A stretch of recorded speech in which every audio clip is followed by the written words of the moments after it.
Hi friends, ఈ దినం నాడు చాకలి ఐలమ్మ గారి వర్ధంతి. ఆమె లేకపోయినా ఆమెను జ్ఞాపకం చేసుకుంటున్నామంటే తెలంగాణకు ఆమె చేసిన కార్యములు ఎన్నో ఉంటున్నాయి. అదేవిధంగా కొన్ని మాటలు మాట్లాడుకుందాం. ఆమె కాలంలో దొరల పాలనలో అన్యాయమును అక్రమమును చాకలి ఐలమ్మ గారు ఎదిరించారు. ఆమె ఎదిరించడం ద్వారా ఆమె సొంత పొలాన్ని దొర స్వాధీనపరుచుకున్నాడు. స్వాధీనపరుచుకుంటే దొరను కానీ దొర అనుచరులను కానీ ఆమె పొలాన్ని తాకనివ్వలేదు. పొలాన్ని తాకనివ్వకపోతే ఆ దొర వారి ఇద్దరు కుమారులను, చాకలి ఐలమ్మ గారి ఇద్దరు కుమారులను తీసుకెళ్లి అరెస్టు చేయించాడు. అరెస్టు చేయించినను ఆమె బెదరలేదు. ఎందుకంటే ఆమె ధైర్యశాలి. బెదరలేదు ఎందుకంటే ఎవరి వైపు చూసింది? ఆమె న్యాయం వైపు చూసింది కానీ రాజు వైపు చూడలేదు. ఆమె పరిస్థితుల వైపు చూడలేదు. ఆమె పరిస్థితులు ఆమెను భయపెట్టి ఇబ్బంది పెట్టిన వాటి వైపు చూడలేదు. ఎందుకంటే అన్యాయం ఆమె కాళ్ళ కిందేసి త్రొక్కి ఆమె నిలబడింది.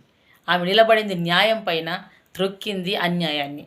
కాబట్టి ఆమె ధైర్యశాలి, ఒక స్ఫూర్తి. తెలంగాణ మహిళలకు ఆమె ఒక స్ఫూర్తి. వీర వనిత, వీర నారిగా ఉంది.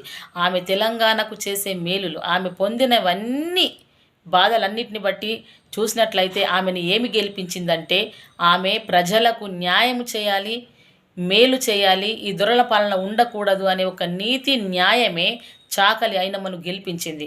ఆమె హృదయంలో ప్రజలకు న్యాయం చేయాలనే ఒక ఆకాంక్షను బట్టి ఆమె గెలిచింది. మరి మన హృదయాలలో ఏ రీతిగా ఉంది? చాకలి ఐలమ్మను మనము కూడా ఒక స్ఫూర్తిగా తీసుకొని ఆనాడు దొరల పాలన, ఈనాడు రాజకీయ పాలన. ఈ రాజకీయ పాలన జరుగుతున్న ఎన్నో కుటుంబాలు అన్యాయం అయిపోతున్నాయి, అక్రమం అయిపోతున్నాయి, ఇబ్బందులకు గురవుతున్నాయి. మరి ఆ అన్యాయమును చూస్తూ మనకు ఏమచ్చేందున్నది? వాళ్ళకే కదా ప్రాబ్లము అని అనుకుంటే మనము తెలంగాణలో ఉన్నామా? తెలంగాణలో ఉంటే చాకలి ఐలమ్మను జ్ఞాపకం చేసుకుంటున్నామా? ఆమె స్ఫూర్తిలో ఉన్నామా? ఆమె ధైర్యాన్ని మనము కూడా అనుసరిస్తున్నామా? చాకలి ఐలమ్మ వల్ల న్యాయం చేయాలనే ఒక ధైర్యం మనకుందా? హృదయంలో ధైర్యశాలిగా నీవు నిలబడాలనుకుంటున్నావా? అందరికీ సన్మానాలు జరుగుతున్నప్పుడు నాకు జరగాలనే ఆలోచన నీకు వస్తుందేమో, కానీ అందరిలాగా చాకలి ఐలమ్మ చేసినట్లు సాహసం చేయాలని మాత్రం రాదు. అలా సాహసం చేసే స్త్రీ వలె మనం ఎందుకు ఉండకూడదు? మన తెలంగాణను మనం ఎందుకు కాపాడుకునకూడదు?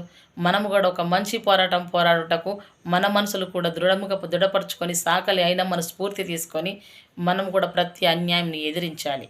స్త్రీ అబల కాదు, స్త్రీయే ఒక శక్తి. బాయ్.